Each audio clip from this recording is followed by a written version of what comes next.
Welcome to Kenton's videos. Enjoy the video. In this video, I will explain how to program your Nissan Juke key fob.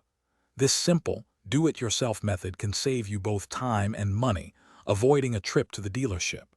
Before we begin, make sure all your vehicle's doors are securely closed and locked. Also, gather all the key fobs you wish to program, including any existing ones, as they will all need to be registered during this single session. Let's get started with the first crucial step. To begin, you'll need to enter the programming mode. Insert your key into the ignition and then quickly remove it. Repeat this action at least 6 times within a 10-second window.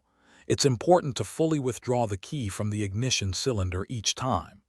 If successful, your vehicle's hazard lamps will flash, confirming that you have successfully entered the programming sequence.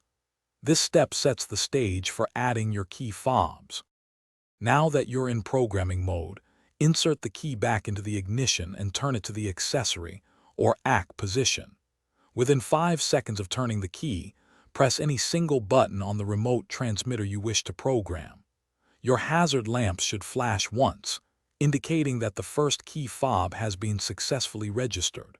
Remember, only press the button one time to ensure the programming procedure is successful and avoids any errors. If you have additional key fobs to program, including any existing ones, unlock and then immediately lock all doors using the driver's side power lock switch. Within 5 seconds, press any button on the next remote. Your hazard lamps will flash again. Repeat this for every key fob you need to register.